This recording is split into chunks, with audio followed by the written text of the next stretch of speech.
Hi hello friends, అందరూ ఎలా ఉన్నారు? మేమైతే చాలా బాగున్నాము. ఈరోజు వచ్చేసి నేను గుడ్లు ములంకాడ టమాటీ అయితే వండుతున్నాను. చూడండి ఎలా వస్తుంది. అంతకంటే ముందు మన ఛానల్ ఎవరైనా ఫస్ట్ టైం చూస్తే ప్లీజ్ అండి సబ్స్క్రైబ్ అయితే చేసుకోండి. గుడ్లు ములంకాడ టమాటీకి కావాల్సిన పదార్థాలు చూపిస్తాను చూడండి. తయారు చేసుకునే విధానం ముందుగా అయితే నేను గుడ్లు అయితే ఉడకబెట్టుకుంటున్నాను. ఇదిగోండి ఆనియన్స్, పచ్చిమిరపకాయలు, టమాటాలు, ములంకాయలు అయితే కట్ చేసుకుని అయితే పెట్టుకున్నాను. అయితే ఉడికిపోయింది. స్టవ్ ఆఫ్ చేసుకుంటాను. ఇప్పుడైతే స్టవ్ ఆన్ చేసుకొని మళ్ళీ అయితే కళాయి అయితే పెట్టుకున్నాను. ఒక పక్క గుడ్లు తొక్కలు తీసుకొని ఒక పక్క అయితే ఇవైతే ఫ్రై అయితే చేస్తాను. ఆయిల్ అయితే వీటెక్కిన ఇందులో కొద్దిగా పసుపు అయితే వేస్తున్నాను. ఇప్పుడు వచ్చేసి గుడ్లు అయితే ఫ్రై చేస్తాను. పక్కన తీసుకొని పక్కన అయితే పెట్టుకున్నాను.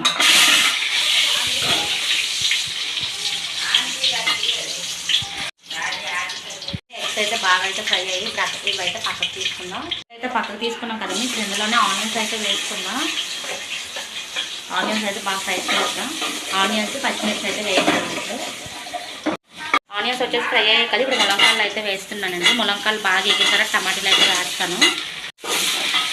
కొంచెం మూత అయితే పెట్టుకున్నాం. ములంకాయలు వచ్చేసి బాగా అయితే ఫ్రై అయ్యాయి. ఇప్పుడు టమాటాలు అయితే వేస్తున్నాను. ఈ రెండు బాగా మగ్గాలి. టమాటాలు బాగా మగ్గాలండి. ఇప్పుడు మూత అయితే పెట్టేసుకున్నాం. మళ్ళీ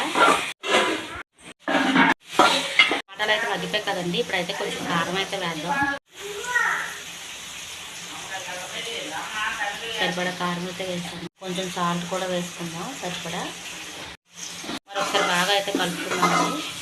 కొంతసేపు అయితే మూత అయితే పెట్టుకుందాం 2 నిమిషాలు. ఉప్పు కారం అన్నీ వేసాం కదండి. మరొకసారి అయితే కలుపుకుంటున్నాను నేను. ఇవన్నీ బాగా అయితే మగ్గాయి కదండి. ఇప్పుడైతే కొంచెం వాటర్ అయితే వేద్దామండి సరిపడినంత. ఓకేనండి, ఇది ఒకసారి బాగా కలుపుకుందాం. ఇవ్వండి ములంకాయలో వాటర్ అయితే వేసాం కదా. ఇప్పుడైతే కొంచెం గుడ్లు అయితే వేసేద్దాం. ఓకేనా, గుడ్డు అప్పుడే అయితే వేసుకున్నాం కదండి. మొదట పెట్టేశాను. ఇదిగోండి బాగా అయితే కలుపుకుందాం. కర్రీ అయితే రెడీ అయిపోయింది. దగ్గరికి అయిందండి. కర్రీ అయితే రెడీ అయిపోయింది. మన వీడియోస్ ఎవరైనా ఫస్ట్ టైం చూసినట్టయితే ప్లీజ్ అండి సబ్స్క్రైబ్ అయితే చేసుకోండి. చూడండి కర్రీ వచ్చేసి చాలా బాగుంది కదా. ఒకసారి అయితే మీ ఇంట్లో అయితే ట్రై చేయండి. ఎలా వచ్చిందో ఏంటో అనేసి నాకు కామెంట్ అయితే చేయండి. టేస్ట్ విషయానికి వచ్చేసరికి చాలా బాగుంటుంది. సింప్లీ అండ్ టేస్టీ అండి. ములంకాడ టమాటా ఎగ్ అండి. చాలా అంటే చాలా బాగుంటుంది. ఒకసారి అయితే ఇంట్లో ట్రై చేసి ఎలా ఉందో చెప్పండి.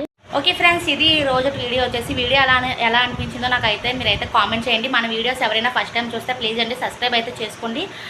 నా వీడియోస్ కనుక మీకు నచ్చినట్టయితే లైక్ చేయండి, షేర్ చేయండి, కామెంట్ చేయండి. మళ్ళీ నెక్స్ట్ వీడియోతో మళ్ళీ కలుద్దామండి. ఓకేనండి, అంతవరకు bye bye. Thanks for watching. Bye friends.